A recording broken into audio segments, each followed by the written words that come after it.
자, 제가 지금 보여드리는 이 숫자들에게는 어떤 규칙이 있는데요. 왼쪽에 있는 두 수의 합이 그 다음에 있는 숫자가 됩니다. 왼쪽에 있는 두 수의 합이 그 다음에 있는 숫자가 되고, 왼쪽에 있는 두 수의 합이 그 다음에 있는 숫자가 되고, 왼쪽에 있는 두 수의 합이 그리고 왼쪽에 있는 두 수의 합이 그 다음에 있는 숫자가 됩니다. 이게 끝이 아니고 계속되는 거예요. 자, 이걸 피보나치 수열이라고 하는데, 이번 모듈에서는 피보나치 수열을 출력하는 코드를 작성해 보겠습니다. 자, 먼저 이번 모듈은 이 모듈 자체가 고급이에요. 그래서 보시다가 너무 어려우시면 이해되는 데까지만 보시고 바로 스킵하셔도 괜찮겠습니다. 자, 먼저 첫 번째 페이지에 보시면 참고 두 가지가 있는데요. 지금 기억해 주시는 게 좋겠습니다. 정수를 문자열로 변환하고 문자열을 정수로 변환하는 건데요. 자, 무슨 말이냐면 스트링 타입의 변수가 있어요. 그리고 인트 타입의 변수가 있습니다. 그러면 인트 타입의 변수에는 이렇게 정수가 들어갈 수가 있죠. 그런데 스트링 타입의 변수에는 55세미콜론 이렇게 할 수가 없겠죠. 그래서 어떻게 해야 되냐면 따옴표를 쳐줘야 됩니다. 자, 그런데 경우에 따라서는 이렇게 바꾸고 싶을 수도 있겠죠. 자, 그게 바로 문자열을 정수로 바꾸겠다는 이야기고요. 또 경우에 따라서는 이렇게 바꾸고 싶을 수도 있겠죠. 자, 그게 바로 정수를 문자열로 바꾸겠다는 이야기입니다.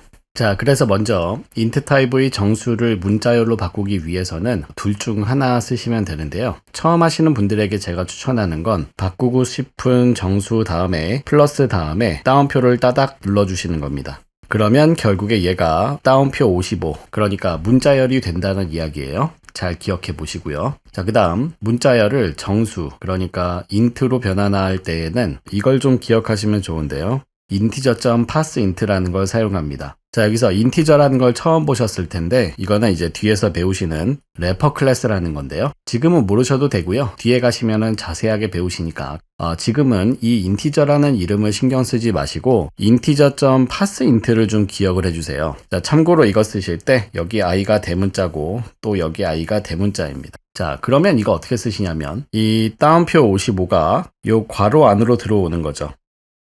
물론 이 괄호 안에 변수 안 쓰고 따옴표 55라고 하셔도 괜찮습니다. 그러면 이거 자체가 정수가 돼요. 아시겠나요? 자, 그래서 예를 들어서 sysout 따옴표 55에 1을 더하면 그러면 출력이 문자열 결합이 되니까 551이 나온 거죠. 자, 그러면 55에 1을 더하려면 하나가 문자열인 상황에서 어떻게 하셔야 되냐면 integer.parseInt를 사용하시는 거예요. 자, 그러니까 여기 문자열이 있죠. 얘를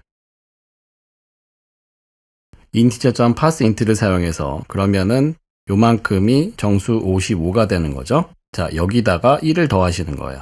그러면 그 값을 sysout 해보시면 이제 56이라는 값을 보실 수가 있다라는 겁니다. 아시겠죠? 자, 그래서 정수를 문자열로 변환하는 거 알고 계시고 문자열을 정수로 변환하는 거 알고 계시는데 제 생각에는 integer.parseInt 하나만 기억하고 계시면 될 것 같습니다. 자, 그 밑에 보시면 예제 EX130 하나가 있어요. 자, 이클립스로 오셔서 책에 있는 예제 코드와 동일하게 적어 보았습니다. 네, 책이 없으신 분들도 제가 보여드리는 코드와 똑같이 한번 적어 보시고요. 실행 결과 실행해서 한번 확인해 보시면 1부터 시작해서 55까지 숫자가 잘 나왔습니다. 자, 이 숫자들을 보시면서 어떤 규칙성이 있냐면 왼쪽에 두 숫자의 합이 그 다음번 숫자입니다. 왼쪽에 두 숫자의 합이 그 다음번 숫자 라는 규칙이 끝까지 유지가 돼요. 피보나치 수열을 10번째 한까지 출력해 본 코드입니다. 자, 이제 분석해 보겠습니다. 먼저 A하고 B가 1이에요. A가 1이고 B가 1이죠. C라는 변수를 만들어 놓고요.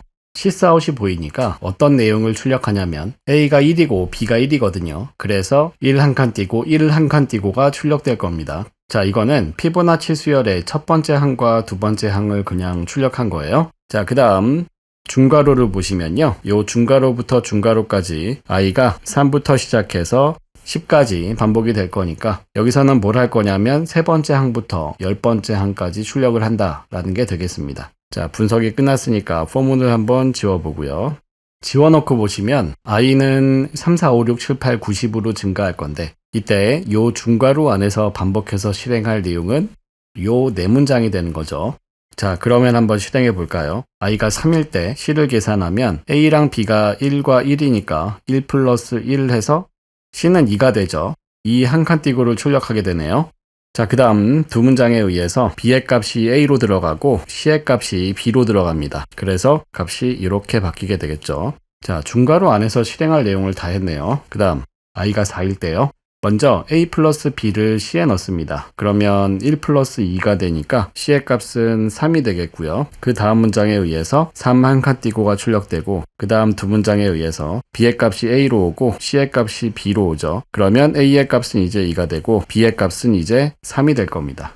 자, 이제 i가 5일 때요. 첫 번째 문장을 실행하면 a 플러스 b가 2 플러스 3이니까 c의 값은 이제 5가 됩니다. 그리고 그 다음 문장에 의해서 5 한 칸 띄고가 출력이 되겠고요. 그 다음 두 문장에 의해서 b의 값은 a로 오고 c의 값은 b로 오죠. 그러면 a는 이제 3이 되고 b는 5가 될 겁니다. 자, 이렇게 6, 7, 8, 9, 10에 대해서도 다 해주게 되면은 이만큼을 실행할 때 화면에 어떤 변화가 있냐면 c의 값을 계산해서 출력을 해줍니다. 그러니까 지금 5번을 덜 한 상태인데요. 5번을 더 하시게 되면 어떻게 되냐면 숫자 5개를 더 출력을 하게 되고요. 그 숫자가 바로 8, 13, 21, 34, 55와 같은 숫자가 된다라는 겁니다. 아시겠나요?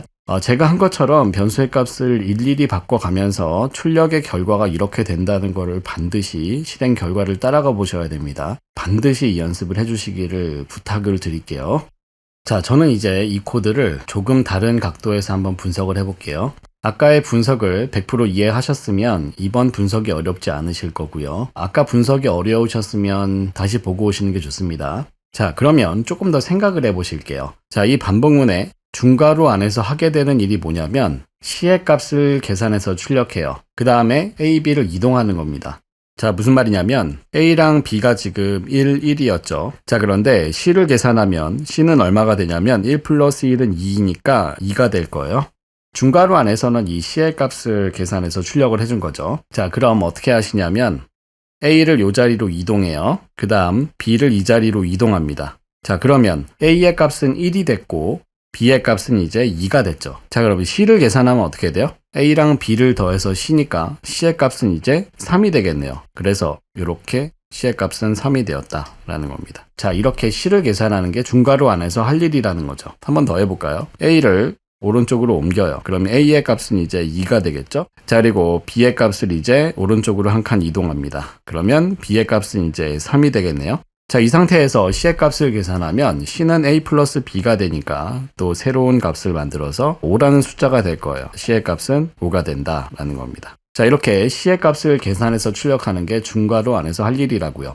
그러면 중괄호 안에서 지금 몇 번을 계산했냐면 c를 한 번, 두 번, 세 번을 계산했다라는 겁니다. 그러니까 중괄호를 3번 실행하게 되면 피보나치 수열 3개의 숫자를 더 계산해서 출력을 하게 된다는 거예요. 아시겠나요? 그러면 중괄호 안에서 하는 게 뭐냐면 중괄호 안에서 실행하는 게 먼저 c의 값을 계산해서 출력하는 거 하나 하고 그 다음에 a랑 b를 다음 숫자로 이동한다는 거, 이렇게 되는 겁니다. 정리해 볼게요. 그러니까 우리의 목적은 c를 계산해서 출력하는 데에 있습니다. 그런데 그러기 전에 a랑 b를 이동시켜 놓는 거예요. 이걸 계속 반복하는 겁니다. 아시겠나요? 무슨 말인지? 네, 그러니까 이 반복문의 중괄호가 한 번 한 번 실행이 될 때마다 새로운 c가 계산돼서 출력이 된다라고 정리하고 이해하시면 되겠습니다. 자, 그 밑에 보시면 연습 문제 1번이 있는데요. 이건 복습 문제고요. 피보나치 수열을 출력하되 1부터 시작해서 두 자릿수까지 출력하는 겁니다. 그러니까 세 자릿수부터는 출력하지 마시라는 거예요. 자, 밑에 보시면 힌트가 있는데 뭐라고 써 있냐면 피보나치 수열에 해당되어 출력하려는 수가 100보다 작으면 출력하고 그렇지 않으면 종료하라는 거예요. 자, 먼저 반복문을 탈출하는 건 브레이크 세미콜론이라는 거 아시죠? 그 다음 아까 예제에서 A, B 그리고 C라는 변수를 사용했는데요. 여기서 피보나치 수열에 해당이 돼서 출력하려는 수는 변수 C에 있는 값이죠. 그래서 변수 C의 값 계산해 봤더니 100보다 작다면 출력하고 100보다 크다면 브레이크 써서 반복문을 탈출한다. 이렇게 구조를 잡으시면 되겠습니다. 하실 수 있겠죠? 자, 이 정도 설명을 듣고도 만약에 못 따라오신다. 그러면 예제를 조금 더 열심히 공부하시는 게 좋습니다. 서두르시면 점점 더 어려워지세요. 그러니까 복습을 조금 더 하시죠.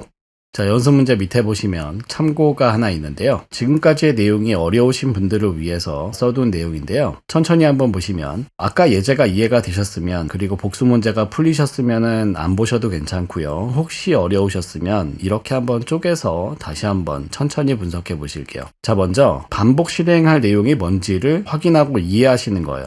반복 실행할 내용이 먼저 시를 계산하고 시를 출력하고 그 다음에 A, B를 이동한다 라는 거 코드에 이렇게 써 있다는 거 한번 확인을 하시죠. 그 다음 직접 그림을 그려보셔야 됩니다. 그러니까 변수들을 그리고 그 다음에 직접 출력 결과를 써보셔야 돼요. 제가 아까 보여드렸던 것처럼요. 그 다음 아까 반복 실행할 내용이 뭔지를 파악했는데 그 내용을 기억하시는 겁니다. 암기를 한번 해보세요. 위에 3개만 기억하시면 되겠죠. 자, 그 다음 그게 되셨으면 이제 기억하신 내용을 토대로 해서 코드로 작성해 보시는 겁니다. 폼문 안의 내용만 완성하시면 되고요. 그러면 드디어 피보나치 수열 구하는 코드를 직접 작성하실 수가 있게 되실 겁니다.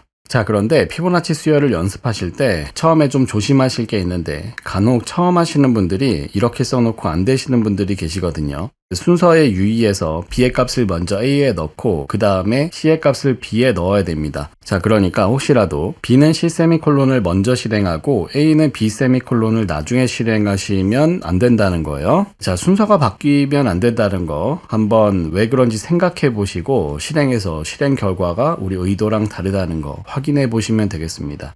자, 그 다음 페이지에 보시면 연습 문제 2번이 있습니다. 피보나치 수열을 출력하되 몇 항까지 출력할 건지를 입력을 받고요. 예를 들어서 7을 엔터 눌렀으면 7번째 항까지 출력을 해주시는 거예요. 아시겠죠? 자, 만약에 이 문제를 보시면서 이거 쉬운 거 아니야? 라고 생각하셨으면 정말 잘하고 계시는 거고요. 혹시 어려우시면 복습을 한번 더 하고 가시면 어떨까 라는 생각이 듭니다. 마무리하겠습니다. 피보나치 수열을 출력하는 코드를 작성하실 수 있게 되었습니다. 여기까지입니다. 수고하셨습니다.